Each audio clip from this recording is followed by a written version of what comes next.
За сайн уу хүрлээ. Аян замдаа сайн явж гин үү? Сайн явж байна. За манай подкастт оролцохоор болсонд маш их баярлалаа. Манай подкастыг сонсож байгаа хүмүүст энэ дугаар бас их сонирхолтой бөгөөд хэрэгтэй болж магадгүй. Яагаад гэхээр хүрлээ маань Европын орнуудаар ингээд том машинаар ачаа зүйдэгтэй. Тэгэхээр сүүлийн үед ер нь Европ руу ирж том тэрэг барих сонирхолтой хүмүүс нэлээд их нэмэгдэж байгаа юм шиг үлээ. Тэгэхээр хоёулаа аль болох хүмүүст хэрэгтэй байж болох үс сэдвийн талаар ярихыг хичээнэ. За гэхдээ юуны өмнө хоёулаа чиний талаар жоох яриа дээ. Чамайг сонсогчдод танилцуулъя. Тэгэхээр хүрлээ хизээнээс эхэлж ачааны тэрэг барьдаг болсон бэ? Хаана ямар төрлийн ачаа ачиж байв? За намайг ойдог төслийн хүрээлчлэн гэдэг. За би өөрөө болохоор Улаанбаатар хотод төрсөн. Хүүхэд бага нас маань Төв аймгийн Аргалан цум буюу Төв аймгийн Баянзүрт Сарлаг бригад за энэ хавьяар миний бага нас өнгөрсөн. За жолоочийн зовлон маань болохоор за 2009 онд би Монголд байхдаа ВЦ англиар жолоод өгсөж байсан. За тэгээд 9 оноос хойш ер нь тэгэл том тэргээр дагнаа явсан да. Анх том тэрэг барьдаг болоод ер нь ямар ажил хийж исэн бэ? Юу ачиж хаашаа явдаг вэ? 2000 онд би ВЦ-гээр төгсөөд сургуулаа төгсчингүүтээ би 5-7-оор Исмэ жолооч гэдэг. Исмэ жолоочоор 5-7 нүүрсний урахаар явж исэн. За тэр үед чинь бас 5-7 чинь бас заснал масмал тавиагүй шороо ихээр явдаг байсан. За тэр нэг ирээс нь би 50,000 төгрөгөөр дугуй нөхөгчл юм да. Тэгээ компаниас нь бид нар Ц англи, Е англи сургаж өгөөд компаниас ингээд машин тэрэг өгнөгээд 5-7 би Транс 2 гэдэг ийм компанид миний хамгийн анх 2835 гэдэг Өмнөг аймгийн Төгсдөө сумын иргэн Бата гэдэг залуугийн кавинаас миний том машины замнал эхэлсэн байт юм аа. За тэгээ Монголд нэлээд хэдэн жил том тэргээ барьж байгаа. Тэгээд Япон явсан гэжсэн тий. Хэдэн онд Япон руу явсан? Ер нь яагаад Япон руу явах болсон бэ? Би болохоор Японд болохоор том тэрэгний гэрээгээр бол яваагүй. Тий зүгээр ажлын гэрээгээр явж исэн байхгүй. Одоо барилгын гэрээ. Зөв. За тэгээ 2009 оноос хойш ерөөдөө би тээвэр хийж байгаа. За нэг 12 он гээд ерөөдөө 5-7 орчим тэр авийн тээвэр ерөөдөө зогссон. Тэгээ Улаанбаатар хотод орж ирээ. Тэгээ ойр зүрийн нэг IT иймэрхүү барьж байгаа. Бас нэг Портер аваад Портероор халтур хийж явлаа. Одоо Туушингээ компани бидیں۔ Яг тэрний үгээр би чинь Портерийн улаан халтурч юм байлаа. Тэгээд 16 оноос хойш 5-7 бас гайгүй сэргэж эхлээд нүүрс тээвэр милэнд гайгүй болоод тэгээд тэнд нэг жил гараа явангуудаа замын үдэд бас цемент нь бас хэсэг явсан. Тэн дээр би нэг жил гарan 2 жил шахуу явсан. За тэгэл буцаж ирж 17 оны сүүлээр баг 18 оны ихэр цагаан хаданд ирж нэг жил гараа яваал. Тэгэл 19 он гэл би Японд ажлын гэрээгээр явсан байхгүй. Тэндээ очиод ажиллаж байгаа жоохон бие хааны асуудлаас болоод тэгээ Монголд босоод ирсэн. За тэгвэл Чех руу яг хэдэн онд ирсэн? Яаж ер нь ирэх боломж гарав? За энэ их бас их хөгжилтэй. Би чин 18 онд цагааданд одоо энержи сервисийн уртлын хайрцсан дотор би нэг найз нартайгаа бас ачаага буулгасан. Ерөөдөө цагааданд 3 сар орчим байжчихсан. Аваад нэг тодорхой хэмжээний мөнгө цуглуулчихсан байсан. Тэгээ буцна гэвэж найз нартайгаа бас гаргаж өгч ийн гэдэг бас нэг ганц нэг 100 татаа сууж ийсэн. Тэгтэл манай нэг эмэгтэй Зока гэдэг манай нэг найз байдیں۔ Сайн хөрлөө ингээд Европ руу явах юм ажлын гэрээ байна, том тэрэгний гэрээ байна гэд хэлэхээр нөгөө тэр үед чинь яг бас л нөгөө Япон яваад ирчихсэн бас дахин гадагшаа явъя гэсэн бас нэг хүсэл зориг орчихсон байсан үе. Тэгээ явъя гэдэг. За урчилгаа хийдөө. Урчилгаа 1000 евро нийт хэрэгт 2000 евро гэдэг жийсэн. Тэгээ урчлаа 1000 евро тэр үед мөнгөтэй жийсэн.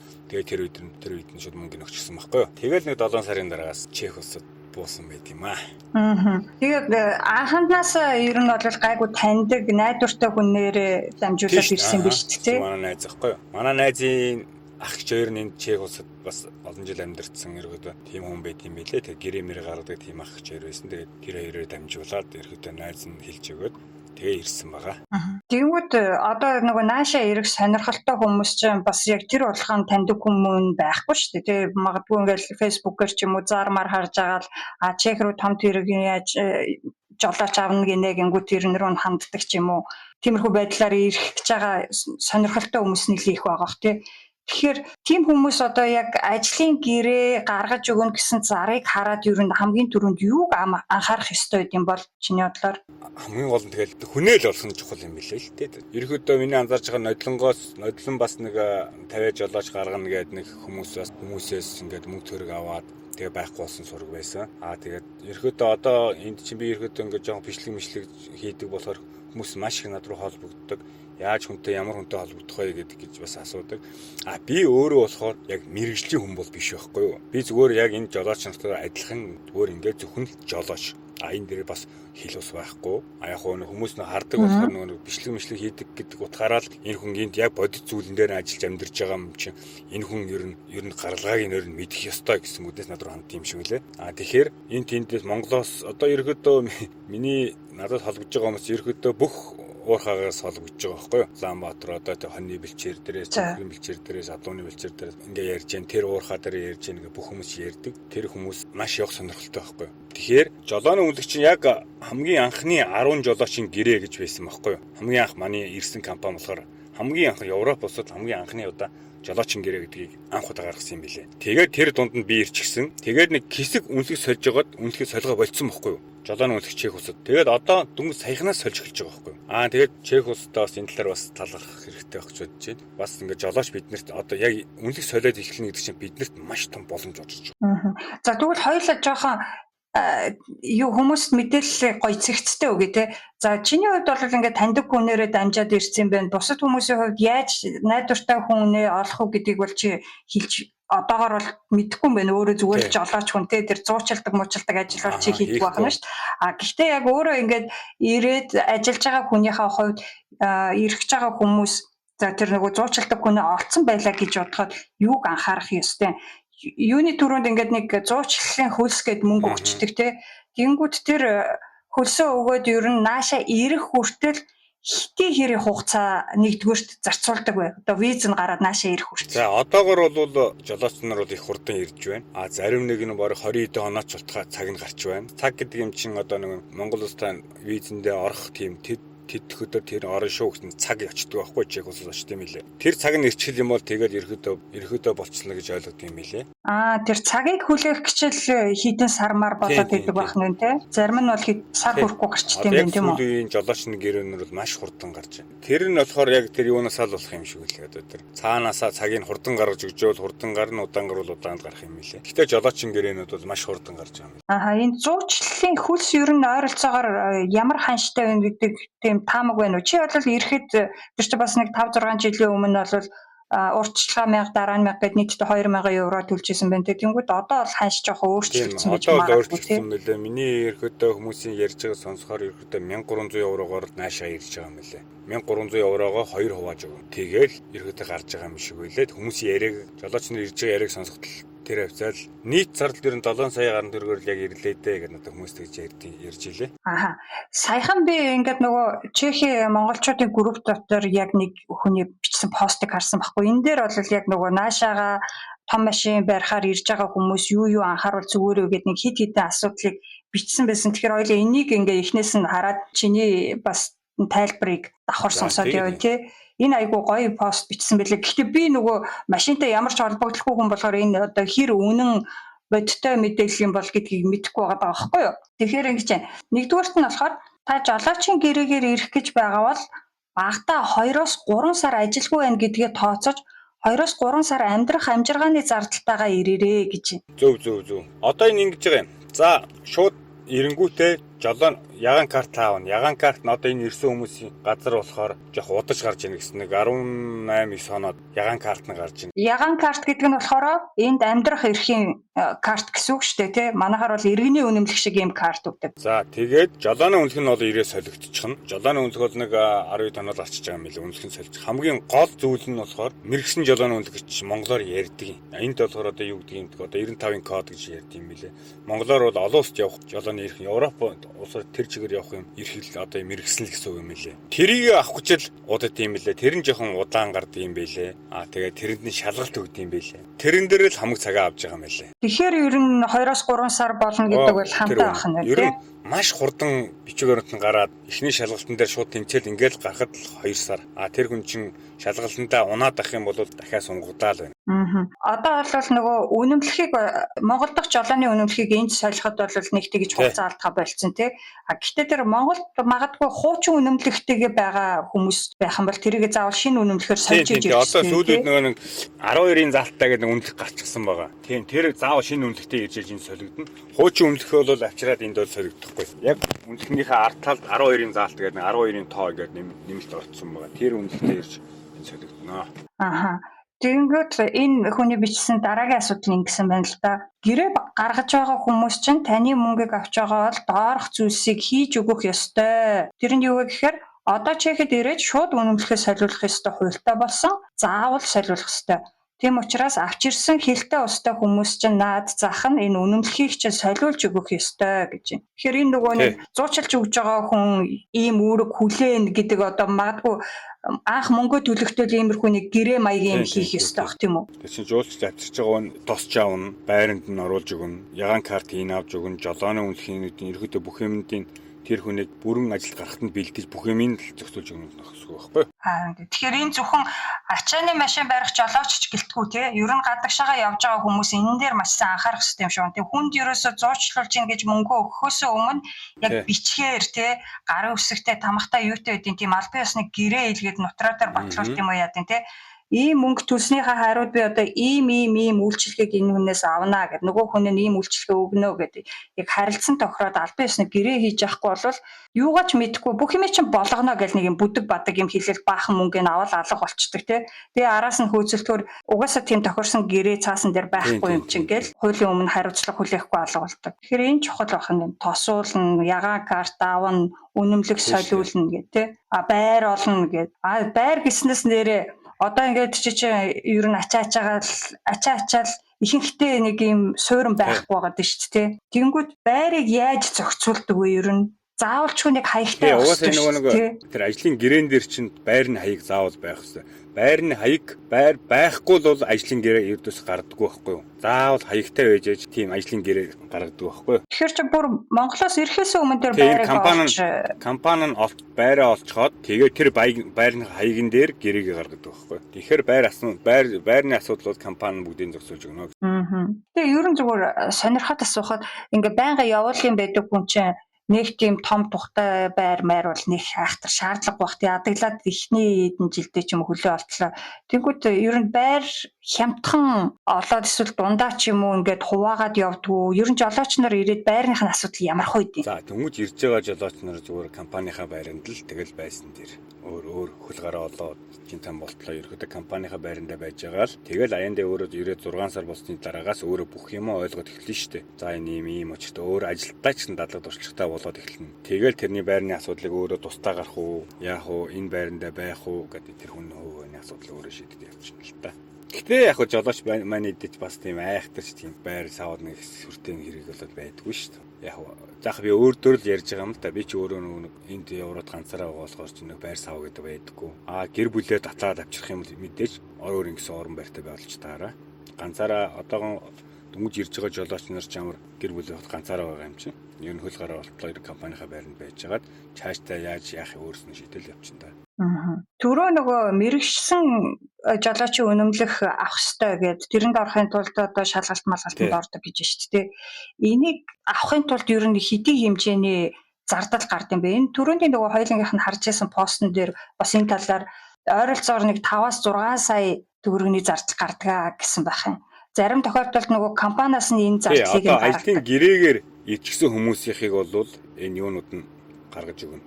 Компани нь гаргаж өгнө. Тэгээд сүүлийн үеийн ганц нэг компаниудаас ингээ асууж яхад 6 сарын дараа солино гэдэг тэр цагдаагийн газар нь тэгээд байна гэсэн. Гэхдээ энд бол янз янз газар сольж байгаа юм байлээ. Ингээ 5-аас 6 сая авнаа гэх юм бол хувь хүн өөрөө хурдан гаргая тий. Шалгалтандаа тэнцэхгүй юм байна. Хэм болвол одоо энд мундаг орчуулагчид байгаа штэ. Тэр орчуулагчтайгаа яриад тэр урьдчилгаа мөнгө өгөөл хурдан гаргуулж байгаа гэсэн. Өөрөө хурдан ажилдаа орно гэсэн үг байхгүй юу? Зөв. Тэгэхээр бас нэг төрөвчлж гаргадаг бас нэг янзын үйлчлэгээ байна гэсэн үг үү те? Орчуулагч Монгол орчуулагчдаар очиод уулзаал за ингээд шалгалтанд орохсоо би ингээд хэл ус байхгүй ингээд бушиг үнэлттэй болмоор байна гэхмэл нөгөө хүн чинь бас тодорхой хэмжээний мөнгө аваад тэгээд тэр хүний шалгалтанд оруулаад миний сонссноор бол ингээд оруулаад нэг мундаг хүн оронгуулаа за тэн дээр бүгд энэ дээр өгвөл тэн дээр талаар энэ дээр ингээл заагаал тэгэл тэнцээ гараад ирдэг юм шиг үлээ. Хүмүүс тэгж л ярьж ингээд өө тэр чинь комби дараагээ загаа өгчдөг юм байлээ шүү дээ. Тэгэл тэнцээ түүнээс л ирж байгаа амтнэр чинь ямар ч хэл байхгүй шүү дээ угаасаа хэлтэй хүн ховор шүү дээ манайх чинь. Тэгээ ер нь нөгөө зөвхөн энэ том тэрэгний жолооны шалгалтч биш бусад одоо жижиг тэрэгний жолооны шалгалтч юм уу те өөр ямар нэг оюутнууд энэ төр шалгалт ороход ч юм уу те тэгэхэд нөгөө зарим орчуулагч нар бол яг тухайн чиглэлээр орчуулга хийсээр байгаа дадлагдсан бас нэлээ мэдлэгтэй болсон тэгээд тусалдаг гэж сонсч ирсэн юм байна. Тэгэхээр тийм боломжийн мэдлэгтэй орчуулагч л олчод зүгээр юм шиг те. Тэр хүнийг л олоод авчих юм бол тэгэл ерөөдөө чаашд нь асуудал байхгүй л гэсэн. Зарим компаниар ч яг одоо чинь жолоочин гэр чинь саяхнаас гарч ирсэн одоо энэ компани ч анхныхаа жолооч нарыг гэрээгээр авч байна. Эдгээр нь өөрснөө бас жоохон дадлах муутай, туршлага муутай гэж байгаа байхгүй юу компаниуд. Яахаа мэдэхгүй. Одоо ингэ Монгол жолооч яадаг юм бол яг хуулийн сайн мэдэхгүй гэдэг. Тэр нэг орчуулагчид нь одоо авчирсан хүмүүс нэг хөөцөлдөж яваад сая миний сонссноор бол ямар ч нэг Монголоос ирсэн анхны 10 гаруй жолооч байгаа юм билээ. Сая нэг 5 шалгалтанд ороход ямар ч 3 нь унцглаа гэж ярьж байлээ. Тэгээд одоо дараагийнхаа шалгалтыг 100 гаруй л тест үйд юм шиг үлээ. Тэг энэ дээр давуу тал нэг юм хэлэхэд жолооч нарын хамгийн давуу тал нь 2009 оноос 2009 оны 9 сараас урагшаага C англи авчихсан болвол Европод таны үнэлгийг шууд автоматар сольж өгнө. Энд болохоор Европод болохоор 2009 оны 9 сараас урагшаага жолоочдох C англи авсан жолооч нар мэрэгжлийн мөгөд магистр жолооч гэж явна. Тийм. Тэгэхээр бол шууд автоматар гарна. Тэр мэрэгчсний шалгалт өгөхгүй юм байна тий. Тэгэхээр тэрнээс урагшаага C англи авсан жолооч нар бас амар давуу талт болж байгаа. Ирээд ягаантайгаа бараг зэрэгцээл фак ишиг ороод бүх юм гараад ирнэ. Тийм байл. Тэгээд яг одоо шал танихгүй газар ирээл том тэрэг барайл амар их мөнгөний ачаад ингээд улс дамжаад явангууд чинь хил усгүй анх явхад яг яаж уучраа болт юм бэ? Анхаал хэцүү. Анхны нэг 6 сар л хэцүү. Би чинь анх цаасан даа кордон цаасан дээр дөрвөл чинь машиныхаа номерыг бичээд, чиргүүлийнхаа номерыг бичээд, өөрийнхөө нэрийг бичээд, утасныхаа дугаарыг бичээд цонгон дээр бариад зогсдог. Байлаа штэ. Өөдөөс нь юугаад байгааг мэдэхгүй юм чи асууж байгаа юм л тэгэл бүх юм цаасан дээр бичсийг нөгөөдөл нь хараад тэгэл цаашаа бичээл тэгэл орчдөг гэлээ. Тэгэл ер нь баг сурсараад одоо тэгэл ямар ч юм ажил дээр бол асуудал болсон. Зүрх хэмиг явсан бодит амьдрал дээр бас хэл байхгүй шүү дээ. Тэгээ одоо за бүр ингээд тэр цаас байгаад учир зүгөө олцохгүй байлаа гэхэд одоо холбогдоод ингээд ярьж өгөх тийм орчуулагч танай компанид байж идэггүй байнгын бүтэн цагийн ажилтаа. Миний анх ирсэн компанид бол байгаагүй. Одоо бол бас нэг үе бол хөгжсөн. Одоо ер нь компаниуд бүгд Монгол орчуулагч авцсан шүү дээ. Монгол спичтэй болтгоос. Одоо энэ ирж байгаа хүмүүс бол бүгдөө Монгол спичтэй болж байгаа. Монгол спичтэй яриа явчихна да. Гэтэ анх ирэнгүүтээ шууд ингээд ганцаархнаа машина бариад явахгүй ч тийм нэг хэсэгтээ ингээд дагалдан явах уу. Бол мэдэхгүй шүү дээ.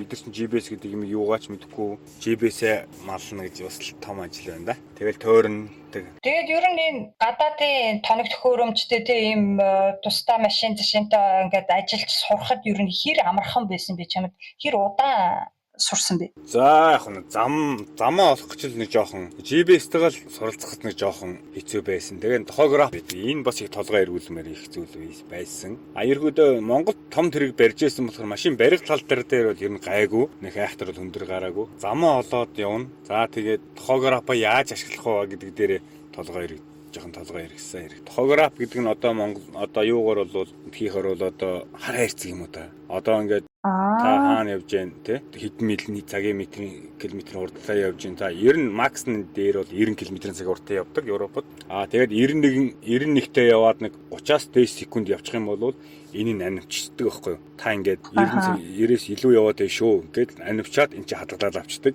Дараа нь цагдаа ирээд ингээд шалгангууд тэдэн сарын тэдэнд та тэдэн км/цаг уртаа явсан байна, зөрчил гарсан байна. За тэдэн сарын тэдэнд та цагаа гэтрүүлсэн байна. Ингээд бүх юм энэ дээр бичгтээд үлждэг. Тэгээд тэргээр ингээд хитэ алдаа гэсэн ингээд торгуулна өсгөө яваад.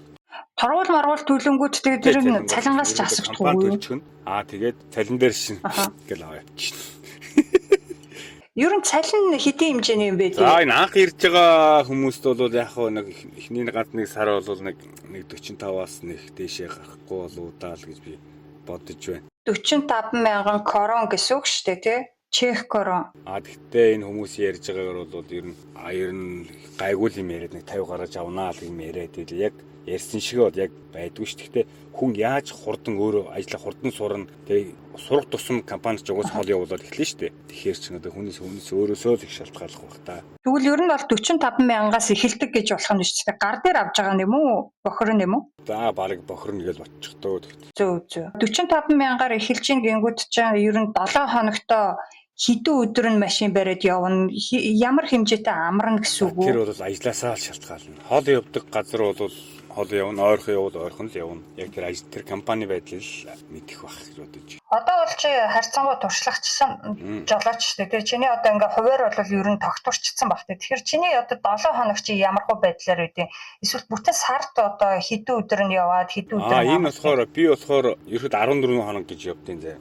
Эхний 7 хоног нь 24 цаг амарна. Одоо нэгтгэд ажиллана, 2 дахь, 3 дахь, 4 дахь, 5 дахь ингээд хагасаа нэг ажил чинь. Тэгээд хагасаанд амархаар чинь нэгтгэхийн өглөөхөд чинь 24 цаг болчихж байгаа. Тэгээд дахиж 7 хоног ажиллах дараагийн хагасан бүтсэн заавал 45 цагаас дээш амарна. Тэгэхээр чи нэг 7 хоногт 24 цаг амарна, дараагийн 7 хоногт 45 цагаас дээш. Багадаа 45. Тэрнээс дээш бол идчихсэн амарч болно. 14 хоногт ингэж амардаг байхгүй юу? Тэгээд тэрний дараагийн 7 хоногт тэгэл 24 тэгэл 48 гэдэг.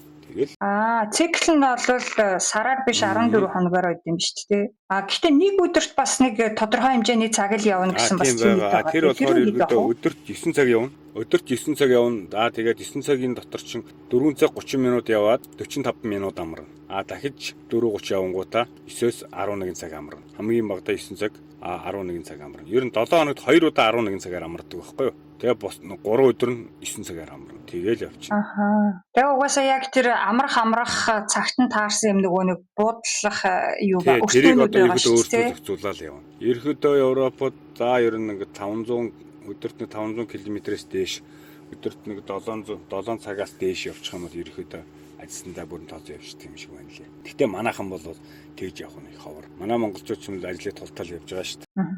Машин тэрэгний хувьд одоо чиний Монголд барьж исэн том тэрэгнүүдээс хэр их ялгаатай вэ? 5 тухай хувьд ч юм уу? Тэгж тодорхой. Машин тэрэгний хувьд бол асуудал байхгүй. Машин тэрэг эвдэрлээ надад гэхэд бол бид нар өөрснөө нэг тийм байхгүй дандаа сервисээр янзлуулна. Тэ даатгалтай машин тэрэгний асуудлууд яг жолооч жийжээс үзсэн мэдж байгаа хүмүүс бол энд ирээд ирэхэд ажиллал үнэхээр сайхан машин тэрэг бол асуудал байхгүй. Европын холбооны орнуудаараа ер нь шингээний бүсээрээ л ингээд тээвэрлж байгаа тийм. Дээрээс нь англи руу би нэг нодлон тийм үү та тийм нодлон уржин ч юм уу нэг хэсэг явж байсан. Гэхдээ би машины ачлаханд ороогүй байх та. Шингэн дотроо бол машин барихад дүрм нь бол харьцангуй ялгаагүй жигтгэн баг тийм үү. Зам харгуун ч ер нь ойролцоо замын чанар нь. Германд жоохон ачааллахтэй замтай бусд нь ерөөдөө гайгүй. Германч яг нөгөө бүх улсын гол төвцөг ямар улс руу л очинос германаар дамждаг болохоор герман л ачааллахтэй бусд нь гайгүй.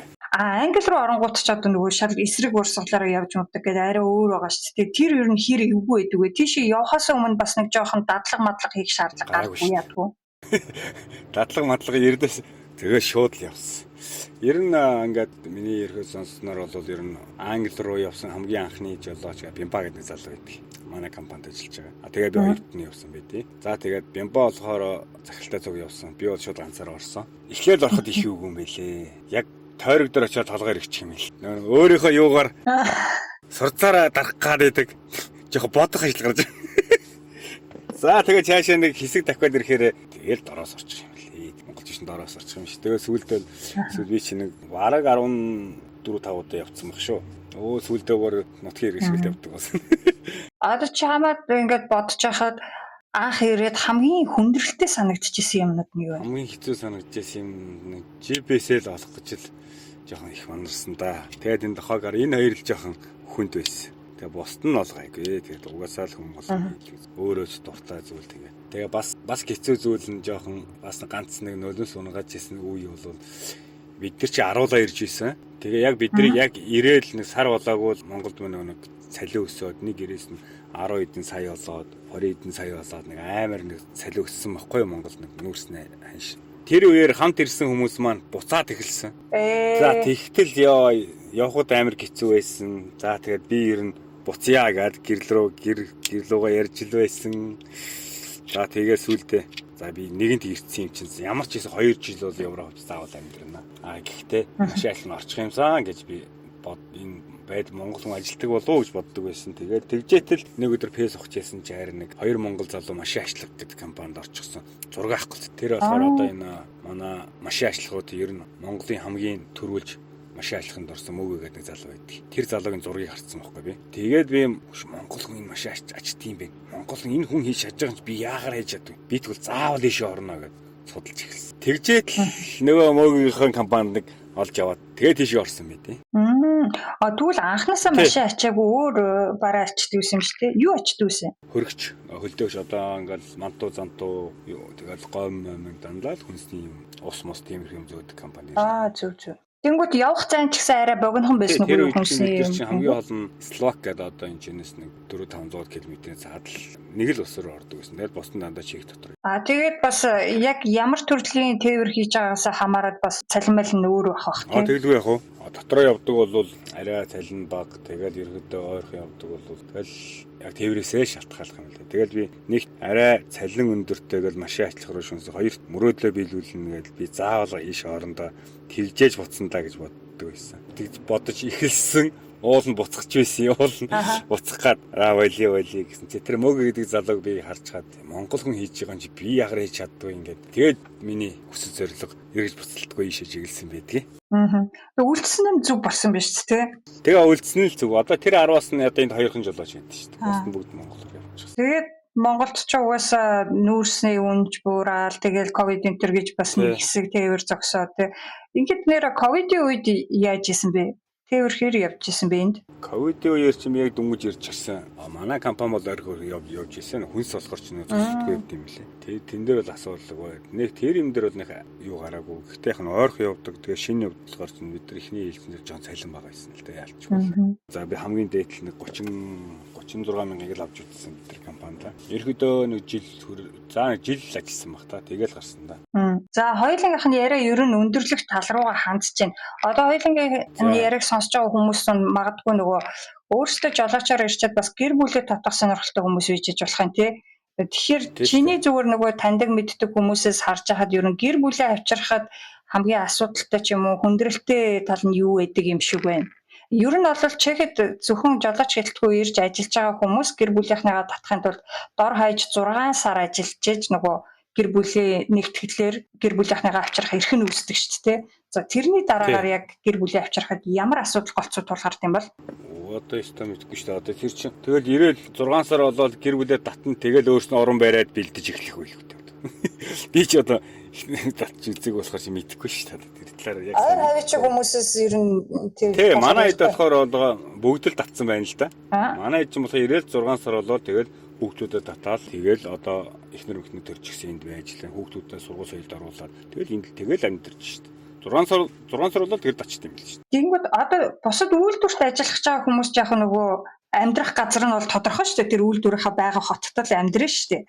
Тэгэнгүүт тракерууд чинь бас нэг арай өөр магадгүй давуу талч гэх юм уу сул талч гэх юм уу юм нүүдлийн байж болох гэдэг тийм. Заавал тэр нөгөө диспетчерч байдаг хотод ингээ байр савтай болоос хуурших шаардлага байхгүй зү. Байхгүй хамаагүй. Тэр өөрөө хаана ямар хотод амьдрахыг хүснүүд тэрэндээ л очиж. Тэр нь бас нэг бодлын давуу тал болж гин үгүй юу? За одоо тийм л ах та одоо би одоо тэр зарим нэг нь холоос ирж байгаа нь болохоор надад жоо хичүү санагдаад байдیں۔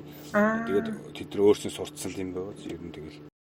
Одоо чиний ажиллаж байгаа компани чи яг тэр нөгөө төвөн одоо диспетчерийнх нь байдаг газар ч гэх юм уу? Тэр нь аль хотод байдیں۔ Манайх ч юм болохоор яг манай компанийнхаа болохоор яг бүр зэлийн байдаг байхгүй бүр. За. Чинээс тий Прагаас бол нэлээд хол. Тийш тий зүүн зах руу гоо шүү дээ тий. Одоо юу нь болохоор яг төв нь болохоор манай компанид 3-4 салбар байхгүй юу? Яг төв нь болохоор Харстаа гэдэг тэр бүр хойшоо Либрицийн тэнд байдаг.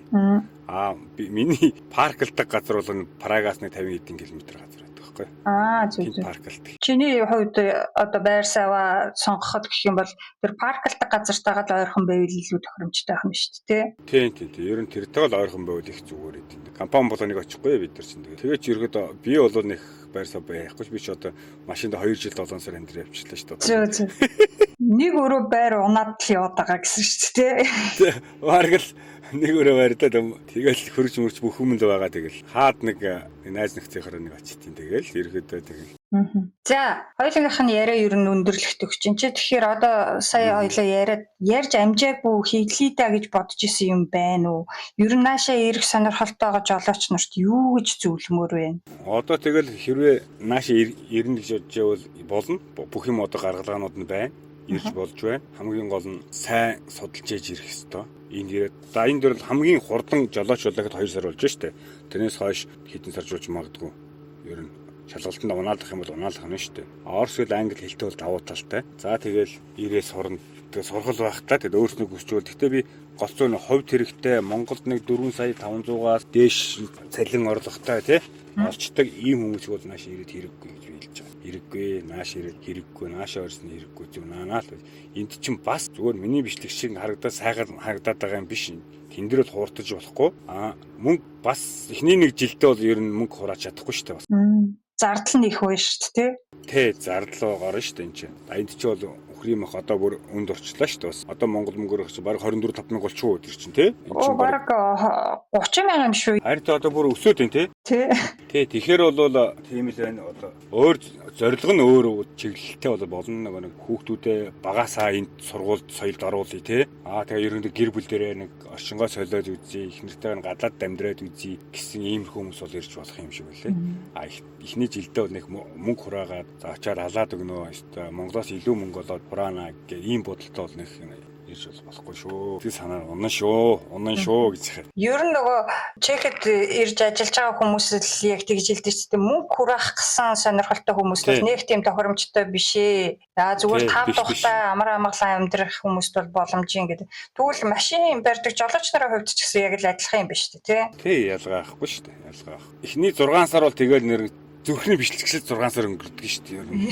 Бас л нулимстай бас олдсон шүү дээ. Бас буцчмаар нь. Яг Монголоос дөнгөж ирсэн үедээ монголчин бас л савлгаатай болсон шүү дээ. Бас ингээл чанаалтаад ингээл энэ төр нэг 50 орчин болчихсон. Хуйцгартай. Тэгээд нөр мэдгүй хүмүүс гадагшаа гарах нь 4 хам цугаад байдаг. Бачуураад ер нь юу хийгээд энд байж байгаа юм бэ гэж бодох шиг.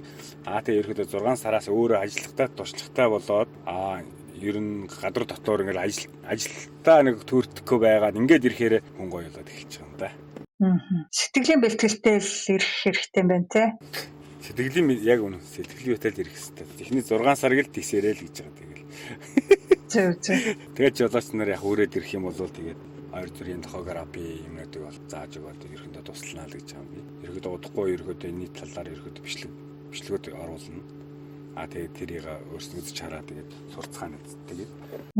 За тэгвэл ер нь Чех рүү машин барихаар ирэх сонирхолтой хүмүүс манай Хүрлээгийн Facebook пэйжийг л дагаах хэрэгтэй байна да тий. Сонирхолтой мэдээллүүд оруулах. Тий. Би ч анх ирж байхдаа энэ шин сурах гэж бас хүн амтнаас асуугаад ингээл зараалдаал амар хэцүү байсан байхгүй юу? Тэр үед амар хэцүү санагдаа хүмүүсээс зарим нь тэгэл ойлгохдохоор үгүй зарим нь яг тайлбарлаад өгч юм. Нэг хэлээд нөгөө хүмүүсийн юм чэйжлэхгүй шүү дээ. Тийм шүү дээ. Тий. Тэгэхээр чин чэйжлэхгүй. Тэгэхээр яг энэ дээр бичлэг хийгээд тавьчих юм бол хэрээгээ бичлэгийг харж агаад ингээд гэх юм бол хүнээр хэлүүлэхгүй өөрснөө сорчих юм байл. Би өөр мэрэгжлийн хүмүүс биш. Гэхдээ ерөөхдөө нэг чиглэлийн заагаад өгч нөө л гэсэн үг байхгүй.